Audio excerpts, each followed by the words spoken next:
You guys are listening to a joint collaboration between Colombia Reports, Adrian's media company, the oldest English language media company in Colombia, and Pirate Wire Radio. Got a pretty exciting story for you this week. There's been some new movement in a very iconic case here in Colombia, right? Which is the case of the Palace of Justice.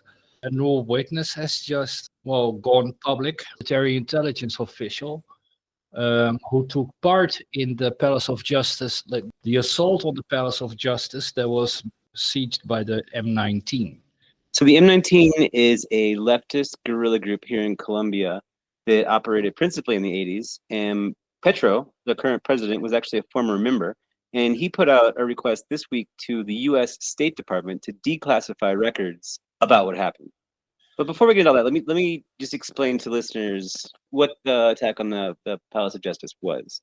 So on the morning of November 6th, 1985, approximately 35 members of the M19 guerrilla group launched an armed attack on Colombia's Palace of Justice in Bogota. That's the seat of Colombia's Supreme Court and its Judicial Council, the two highest courts in the country. Civilians in the building were trapped and held hostage. The Colombian military acted quickly and with extreme prejudice. Over the next 48 hours, the Colombian military engaged in a dramatic operation that included gunfire and rockets and even tanks to retake the Palace of Justice and release the hostages, with brutal results that were first explained as legitimate and necessary. The siege on the Palace of Justice remains among the most iconic events in modern Colombian history, and especially with Petro in office, really defines the way a lot of people have looked at the way the government acted against leftist groups during the Civil War. Yeah, the incident was actually in Narcos, the Netflix series that came out in 2017. Here's what they said about it. Pablo was bigger than General Motors. The mountain of evidence filled an entire room in the Palace of Justice, home of Colombia's Supreme Court, the only place thought safe enough to store it. We had enough evidence to put him away for 100 lifetimes. Financed by Escobar, the M19 guerrillas stormed the Palace of Justice and occupied the Supreme Court. They took over 100 hostages and made a bunch of demands about the redistribution of wealth and an end to injustice and tyranny, but it was all bullshit. The military attacked. Dozens of lives were lost in the carnage, including half of Colombia's Supreme Court justices. Most of the M19 were killed. Some escaped, but not before accomplishing their true goal. Setting fire to the room that contained 600,000 pages of evidence against Escobar. The entire case against him turned to ash. In the United States, the mafia makes witnesses disappear so they can't testify in court.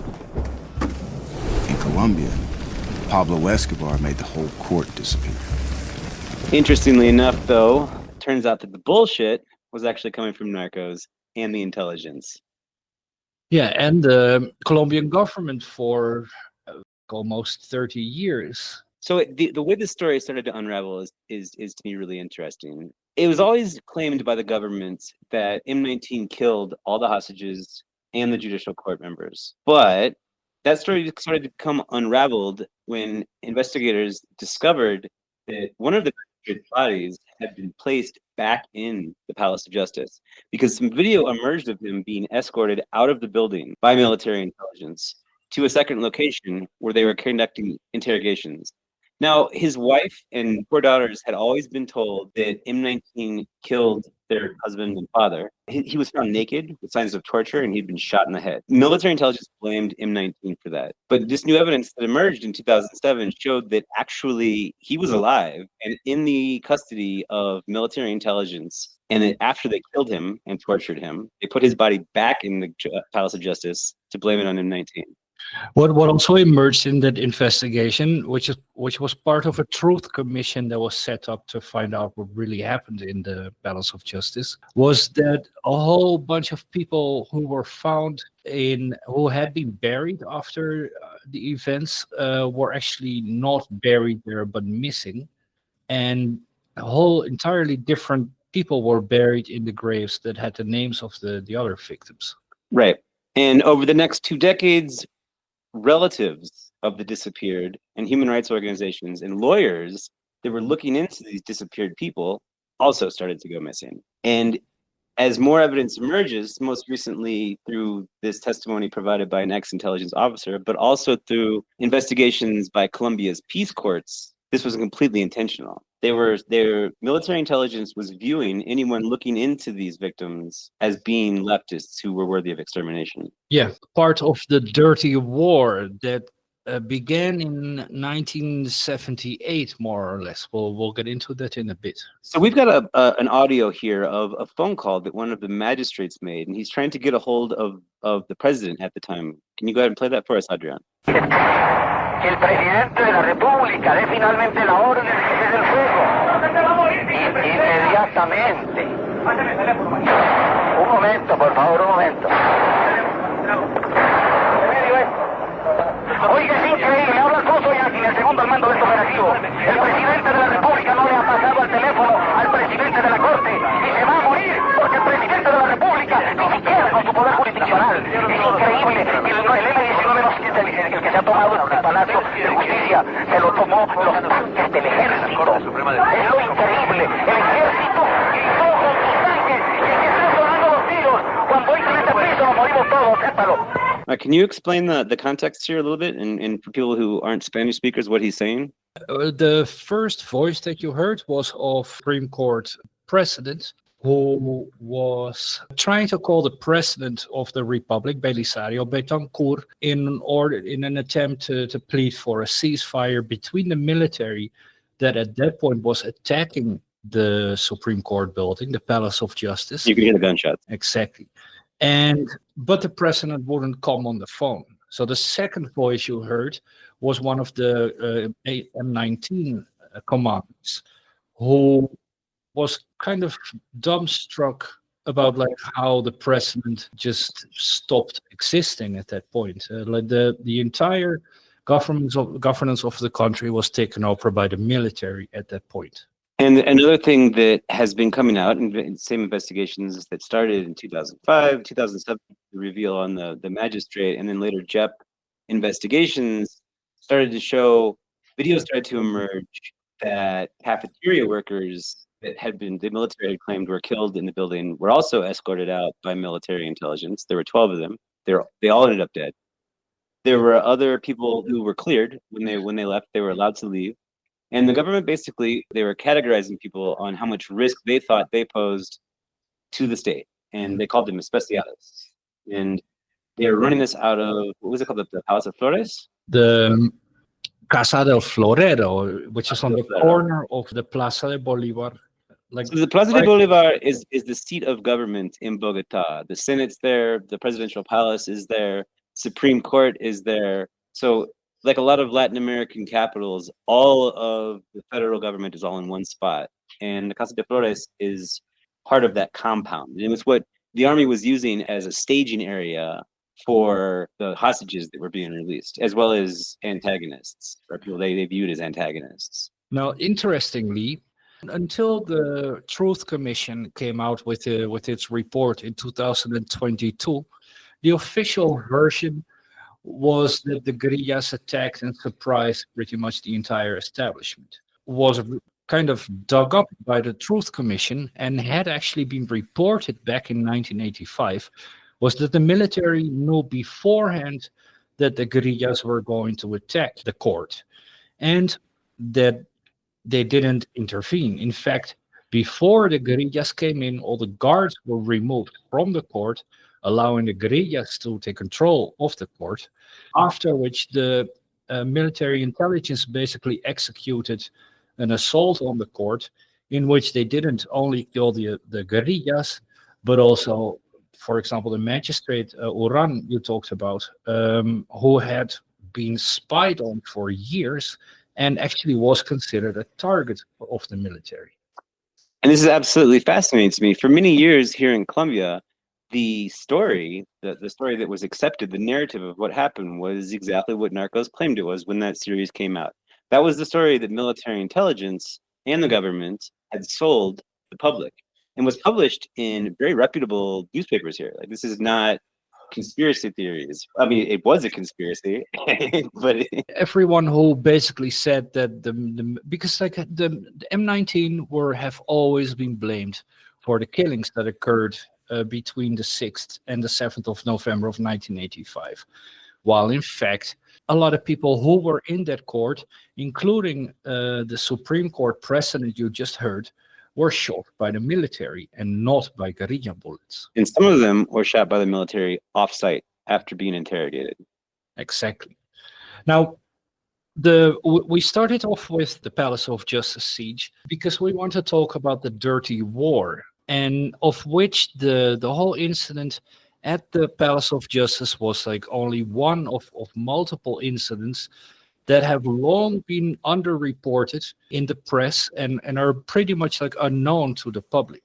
So part of Colombia's 2017, well, it's enacted in 2017, signed in 2016, the peace deal with the Revolutionary Armed Forces of Colombia was the creation of the JEP, of the Jurisdicción Especial de la Paz. It's a peace court, and the purpose of this court has been to visibilize actions that took place during the Civil War that up until now the Colombian public has had very little information about.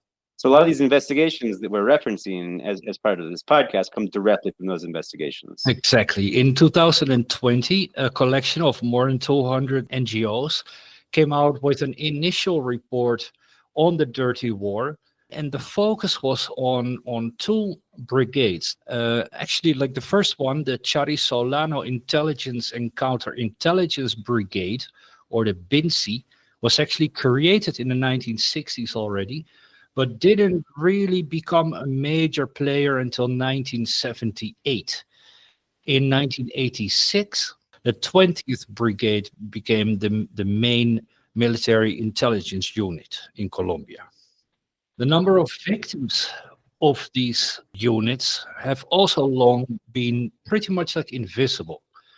So like in 2020, when the JEP received the evidence from the NGOs, they had evidence that the BINSI and the Brigada 20 were responsible for 35 cases of torture, 51 extrajudicial executions, and 73 forced disappearances.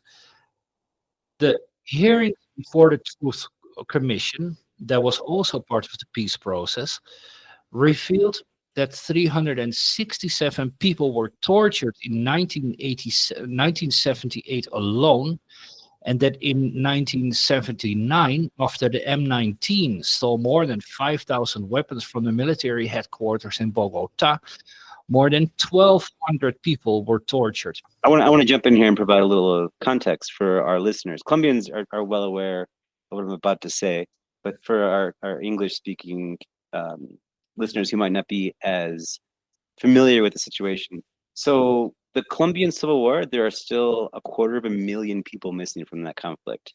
Now, we're not claiming by any means that all those were disappeared by military intelligence. That's not the case. No. But I'm putting that number out there to illustrate that the confirmed cases by the court are much, much lower than what likely occurred. Both the Truth Commission and the JEP have ordered the military to safeguard all the archives related to the BINSI and the 20th Brigade. There has barely been any revelations from the military when it comes to the Truth Commission. So the Truth Commission mainly relied on the reports from the NGOs. The JEP now has legally obliged the military not to destroy any evidence. So what we're going to be covering in this episode as part of like the dirty war. So what happened after 1978 was that like countless people were tortured. But countless people were also forcibly disappeared. In fact, the JEP has an archive of 80,000 people, of whom like there's no idea how many of these people were disappeared by the military. And obviously there were mass extermination campaigns of anything deemed leftist, mainly the Unión Patriótica party that was created in 1985. Of this party, at least 5,733 people were either assassinated or forcibly disappeared. Another 2,500 people were otherwise victim, for example, through torture. Now, one of the Giep's key witnesses has become retired Sergeant Jose Leonardo Dorado. He told the court that people who were forcibly disappeared during the assault on the Palace of Justice siege had been monitored and were deemed military targets by military intelligence years before the guerrillas took over the port. Those records about Pablo Escobar weren't even at the Palace of Justice. No. So the popular myth has always been that Pablo Escobar financed the M19 operation in order to have like his criminal records like disappeared from the court. The truth is that the court at that point, and also the Council of State, which is an administrative court, they were investigating all the torture cases that had been accumulating since the beginning of the Dirty War in 1977, 1978. Now, isn't that interesting? That suggests that there was an element of truth to what intelligence was saying. Somebody wanted evidence destroyed. They just lied about who, why, and what. Yeah, and that's kind of like a recurring theme in the whole Dirty War. We'll get to that like when we start with the security statute. So at that point in Colombia, they were in the middle of a civil war. And in the late 70s, the FARC had still not reached its potential that it would later reach as far as terms of numbers and territory controlled, but it was becoming a very serious threat to the Colombian state. The Colombian state viewed this insurgency as a communist threat that destroyed and stamped out at all costs. Yeah, as part of the Cold War. Part of the Cold War, absolutely. And they also assumed that these organizations, such as the FARC and the M19, had infiltrated their security forces. And this is where a lot of this doctrine comes from. Exactly. Now, at the same time, the armed conflict wasn't the only thing happening in Colombia. There was also like major social conflicts. So President Alfonso Michelsen, who was elected in 1974, began implementing what we now know as neoliberal policies, similar as the ones that were implemented in Chile after the coup of Augusto Pinochet. And these new policies that required like low wages, cuts in government spending, were creating massive tensions between the population and the national government. So on September 14, 1977, all kinds of social organizations organized a national strike and effectively struck down the entire economy. The military accused guerrillas of being behind this strike, which killed 33 people and 13 policemen.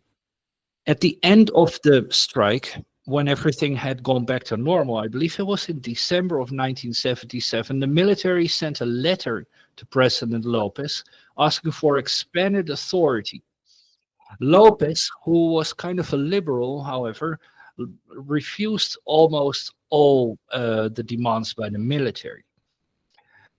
At the same time, what I believe is also important and what was stressed in the hearings that were done by the Truth Commission, both the FARC and the M19 believed that the repression of the strike justified arming the people.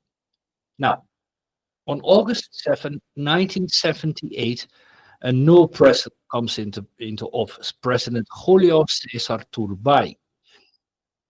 This president almost immediately issued the decree for the security statute. Now, this decree greatly expanded the military powers as requested by the military the year before. And part of the security statute was allowing the military courts to judge civilians and exempt members of the military from judicial prosecution for homicides that were committed during quote unquote operations. This security statute created all kinds of problems. for the civilian populations. It created all kinds of opportunities for the military. One of them was the creation of a terrorist group called the AAA, or the American Anti-Communist Alliance, which was also active in Argentina, which was being ruled by a dictatorship at the moment.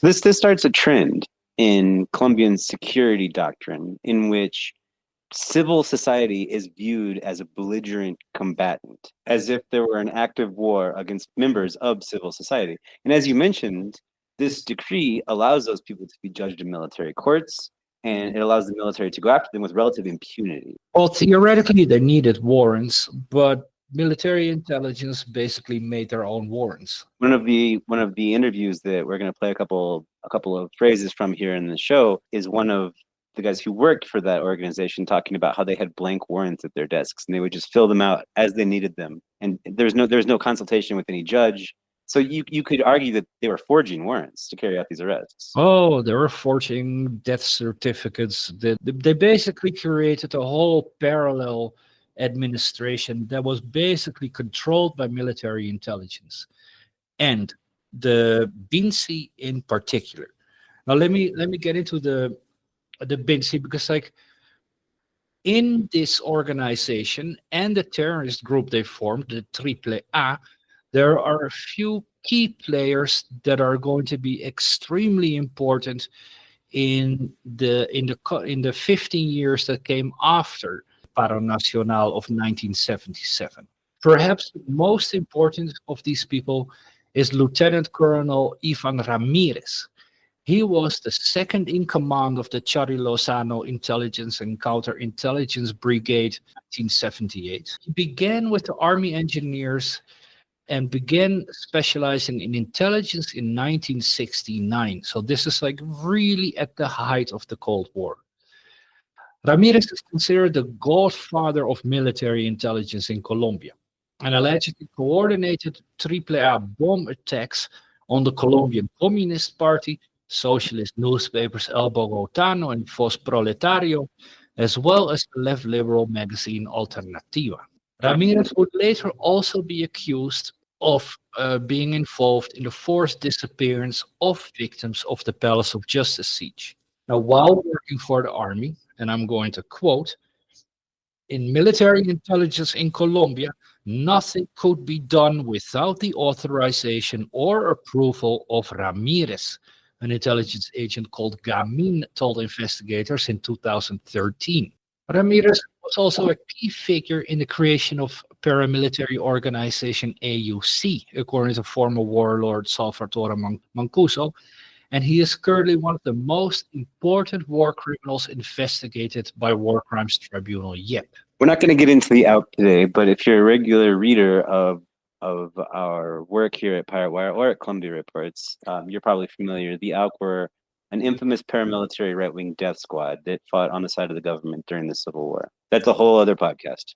Now, Ramirez is one. Another legendary military person is Lieutenant Colonel Harold Bedoya. Well, ultimately became a general, but at the time of the formation of AAA, he was a lieutenant colonel. Bedoya began as an infantry soldier in 1960 and became the commander of the BINSI in 1978, so after President Turbay took office. According to 5 former members of the BINSI, Bedoya was the actual creator of AAA, so the terrorist organization that did all kinds of terrorist attacks in Bogotá, but was also involved in torturing people like the rest of the BINSI. Now, Bedoya, while he was at the BINSI, was hired by the School of the Americas, which is an American defense institute that at the time operated in Panama. He was hired by that institute as an instructor in 1979. The School of the Americas continued to operate in Panama until 1984, when they were expelled by the dictator Manuel Noriega, who they would later depose. Yeah. Manuel Noriega, by the way, at the time was a member of the CIA, and he was a paid informant for the CIA.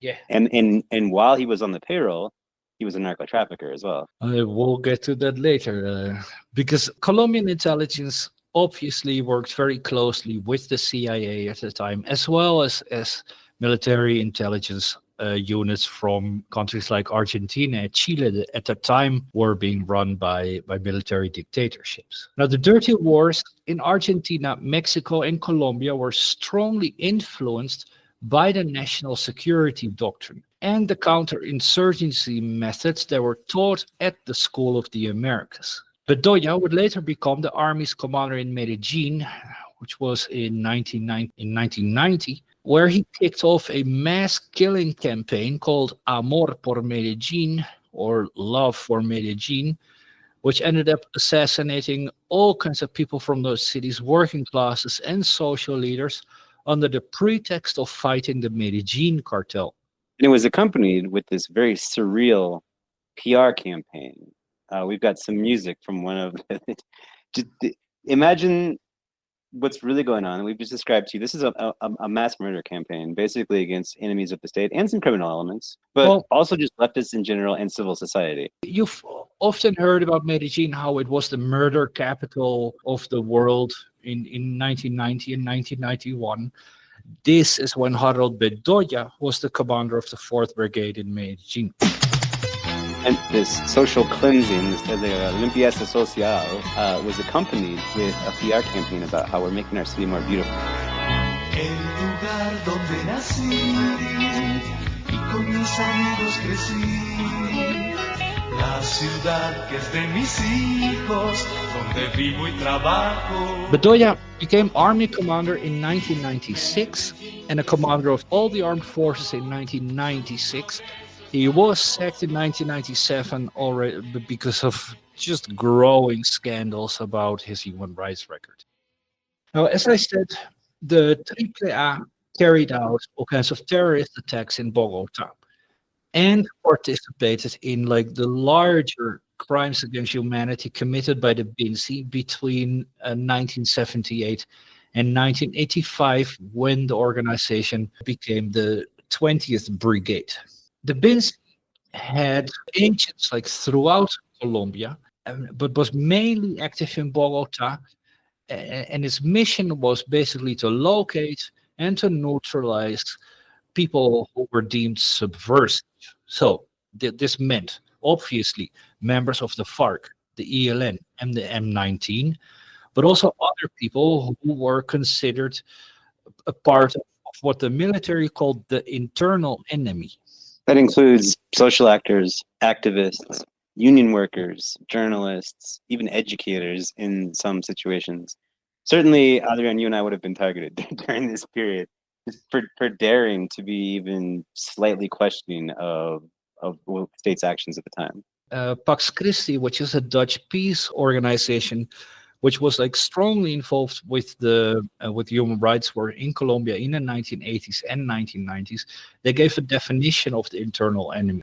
Under the category of internal enemy is understood any political or social actor that opposes the existing state of affairs, and its elimination constitutes the supreme goal of the state and is therefore the main objective of the operations of the military forces. Now, you got to understand that this implied that not armed members of guerrilla groups were the main target, but the entire left of Colombia's political scenery that were presumed to be surrounding the guerrillas. In order to eliminate the threat posed by the left, BINSI picked up torture, they forcibly disappeared tons of people and carried out, we don't know how many extrajudicial executions.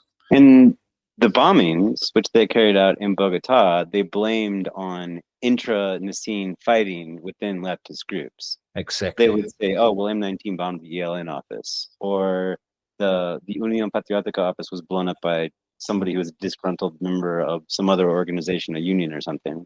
Correct.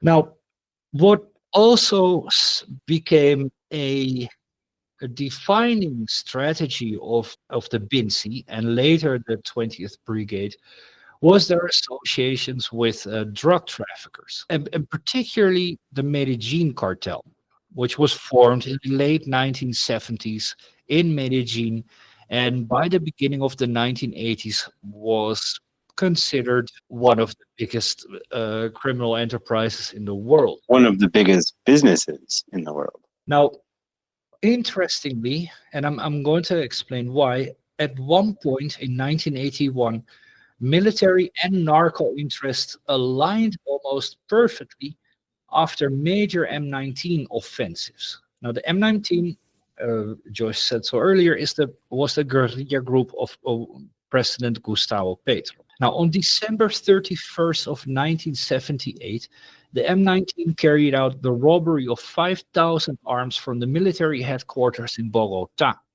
On February 25 of 1980, M19 held 16 ambassadors, including that of the United States, hostage at the embassy of the Dominican Republic. This hostage taking didn't end until April 25 of 1980. Now, on November 12, 1981, the M19 kidnaps Marta Neves, the daughter of cartel patriarch Fabio Ochoa. At the time, M19 was using this as a way to raise finances to pay for their operations. Exactly, in order to basically, because the M19 was like a progressive movement. They were not Marxist, they were Marxist, but they were not like Marxist-Leninist, like the FARC or the ELN. The M19 began attacking the narcos and attacking the military.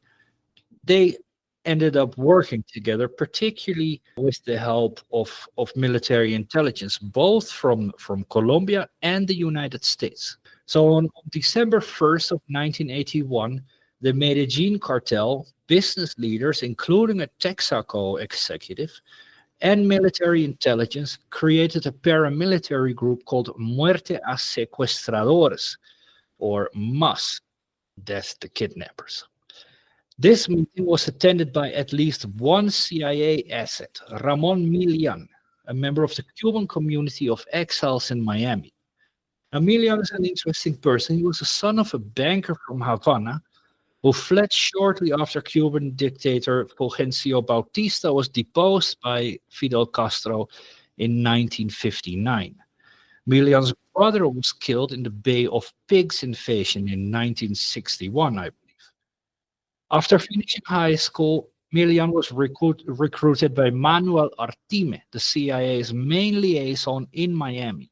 Milian received paramilitary training after high school at the School of Americas, again in Panama, and began working for the cartel in 1979 after being introduced by Noriega, who was laundering a lot of the cartel's assets. Now, Milian testified about his participation in the foundation of MAS before a U.S. Senate commission that was investigating Noriega's ties to drug trafficking in 1986. Was there a time when the Medellin cartel went to war with the M19 revolutionaries in Colombia? Yes, sir, that happened. Did you attend a meeting where the war in the M19 was discussed? Yes, sir. How much money was involved? Oh, I think, the number it was several $1 million that were put up by the whole group. To do what? Well, each group not only contributed money, but contributed their most sadistic sociopaths to the group. These people were armed. You literally put together a private army. Yes, isn't that accurate? Yes, sir. About 2,000 private army, men. about 2,000 people. Yes, sir.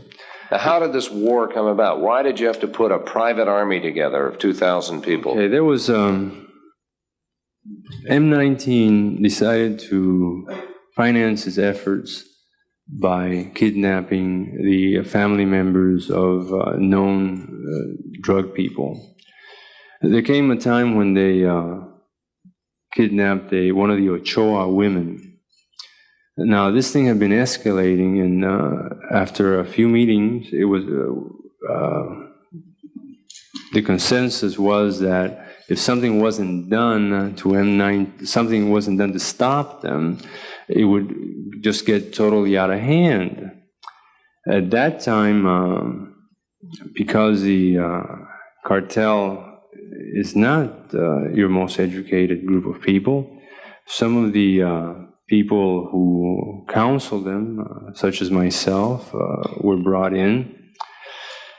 And we explained to them what terrorism is, what training is involved.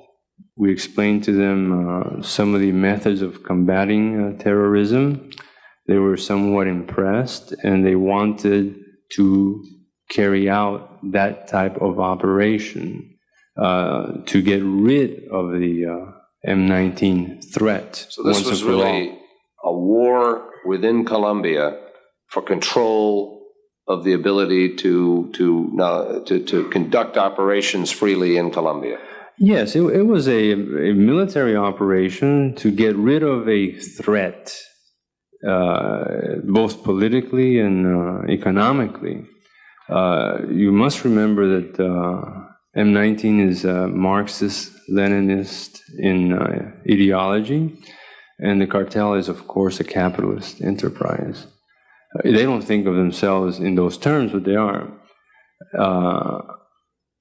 Once we were able to explain to them what their threat was, because they had never been able to visualize it that way, they wanted some action. Who won the war? The cartel, beyond a doubt. How did they win the war? Well, they won it using the... Have you ever heard of a book called Handbook for the Urban Guerrilla by Carlos Marighella? Well, we taught these people how to become terrorists. We taught them how their enemies would react and how they should react to counter that. That's why I mentioned that they contributed their sociopaths, because an urban guerrilla will use a child as a shield. And if you want to win a war against them, you have to have a man behind a gun who will shoot through the child. 2 months after the creation of the MAS, or maybe 3 months after the creation of the MAS, the M19 released Marta Nieves, and which kind of ended the MAS in its original form. However, according to Prosecutor General Carlos Jimenez, in early 1983, everything seems to prove, he said, that the original MAS faded away. What started under the motto, "Death to kidnappers," became death to everyone. People linked directly and indirectly to the armed forces have allowed themselves to be dragged along by this current of national dissolution, said Jimenez in a press statement. This is interesting to me because what we're talking about now is the precursor to the modern paramilitary movements in Colombia. And the origin of that organization is a symbiotic marriage between narco-trafficking and the Colombian state. And counterinsurgency. And counterinsurgency, yes.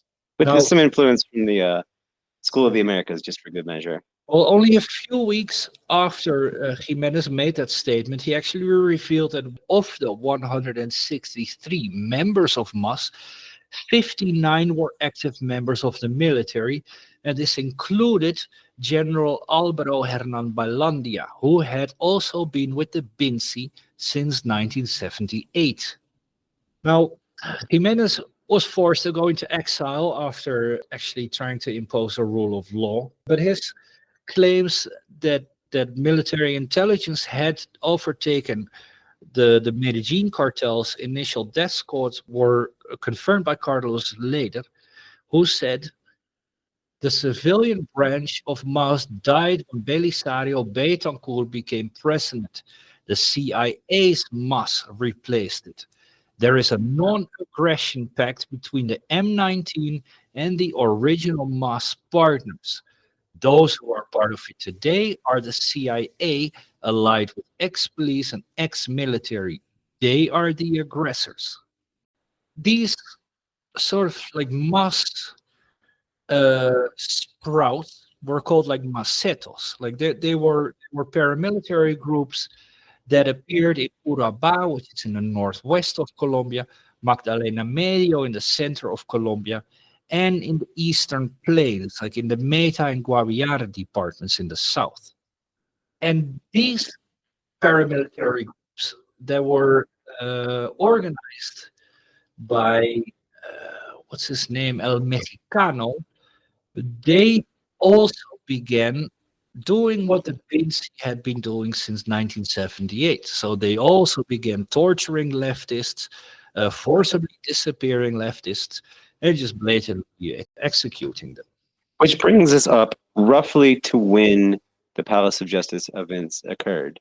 Now you can see how there's already been a very complex architecture and hierarchy and command structure that had been in place for almost a decade, not quite, before the Palace of Justice, Tomo. And the amount of power they had, not just over civil society, but within criminal groups as well. And so, viewed through this prism, the story that military intelligence were really the ones who carried out the massacre at the Palace of Justice makes a lot more sense. Exactly. And they have consistently been linked to the transformation of Maceto groups, two groups that were ultimately led by the Castaño brothers in Urabá and the northeast of Antioquia, and would ultimately become the AUC. And also during this period, under the Plan de Gracia, the death blow, or the coup de grace, if you want to say it in French, there began a systemic mass extermination campaign of leftists in general in Colombia. This included lawyers of groups that were identified as leftists. It included activists, but perhaps most famously, it included the Unión Patriótica. It's the Colombian Communist Party at the time.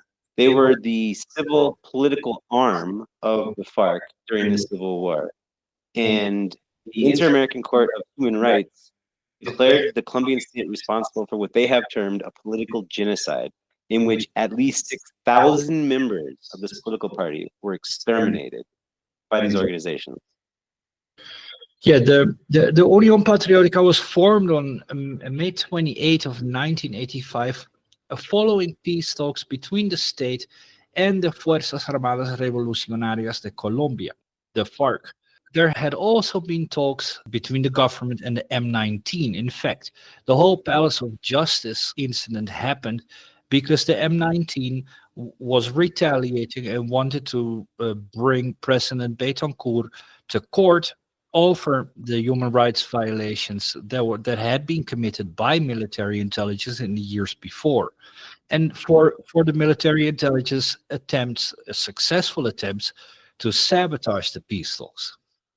The Unión Patriótica was formed on the 28th of May, 1985, following peace talks between the Colombian state and the FARC, talks which collapsed. In fact, that was part of the motives for the M19 takeover of the Palace of Justice, is that those talks, as information came out later in 2023, were deliberately undermined by Colombian intelligence and sabotaged. And the M19 wanted to hold then President Betancourt responsible for having scuttled the peace talks, despite his public statements.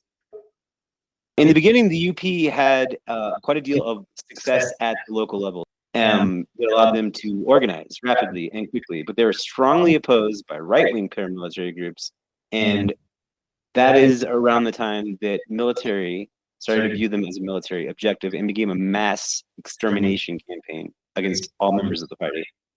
Yeah, now this extermination process has always been shrouded in mystery until relatively recently. In fact, only a month ago, if I'm correct, when a retired sergeant and an agent of the Binsi and the 20th Brigade, a sergeant called Jose Leonairo Dorado, came forward and began testifying before the YEP, despite pressure from his military superiors not to do so. Now, Dorado, with his testimonies, broke what for years has been called a pact of silence among military intelligence officials, which has impeded effective investigations into the extermination of the UP and other leftist organizations like the M19 after their demobilization. Now, Dorado is the cousin of drug trafficker Justo Pastor Perafan, who was with the Bogota cartel, a less known cartel. This drug trafficker participated in the extermination campaign, as well as other campaigns that came after the Medellin cartel and the Cali cartel, such as the Norte del Valle cartel. But Dorado was trained in military intelligence at the BINSI in 1985 when he was only 14 years old. According to Dorado, was pretty common at the time. And this is where things are going to change. Like initially, military intelligence worked with like guys they got off the street, young kids who carried out assassinations for them.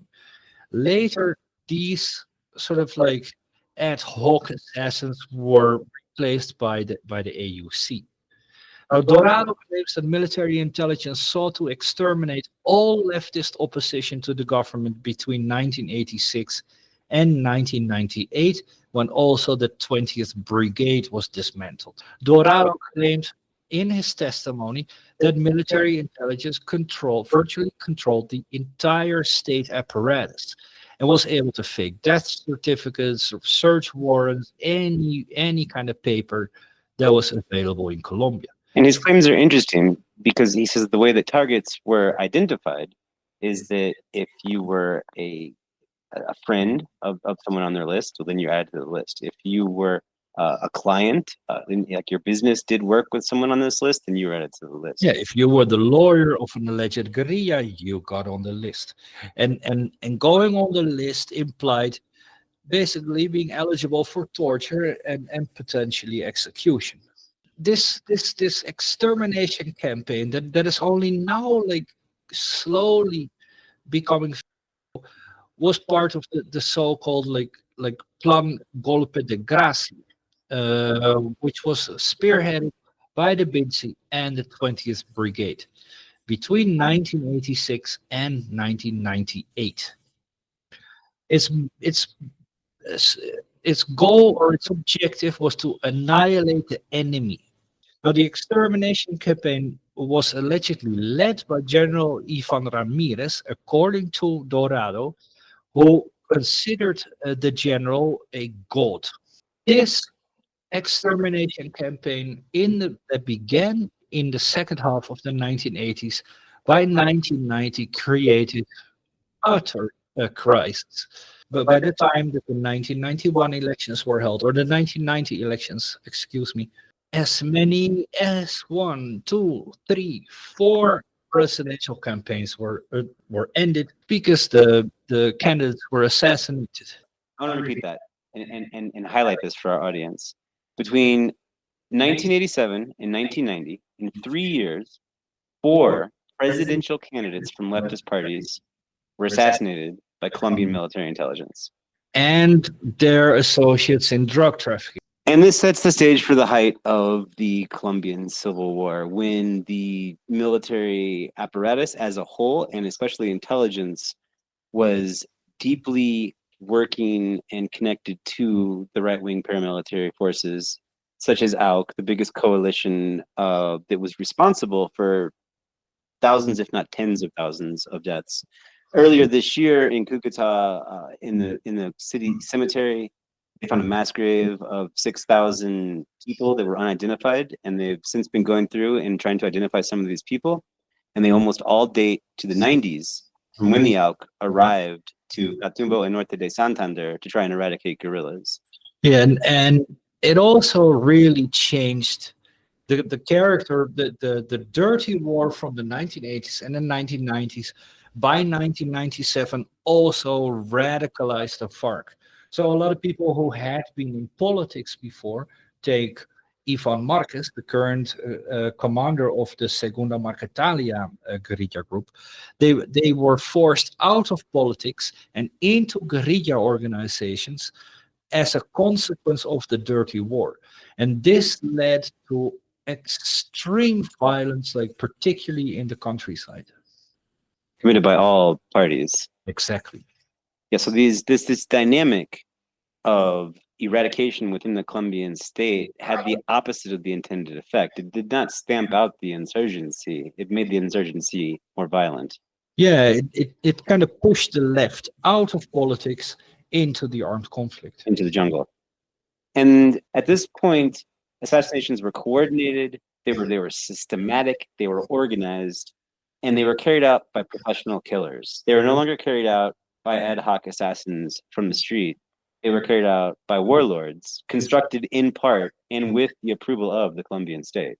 And the business elites. Leave it here for now. Adrian, tell people where they can check out your work. You can check out my work on colombiareports.com. And if you want to contribute to my website, you can do so on patreon.com/colombiareports. You can find us at piratewireservices.com. Thank you as always for listening, and especially thank you if you are one of our contributors that keeps this pirate boat afloat. Hasta pronto, piratas.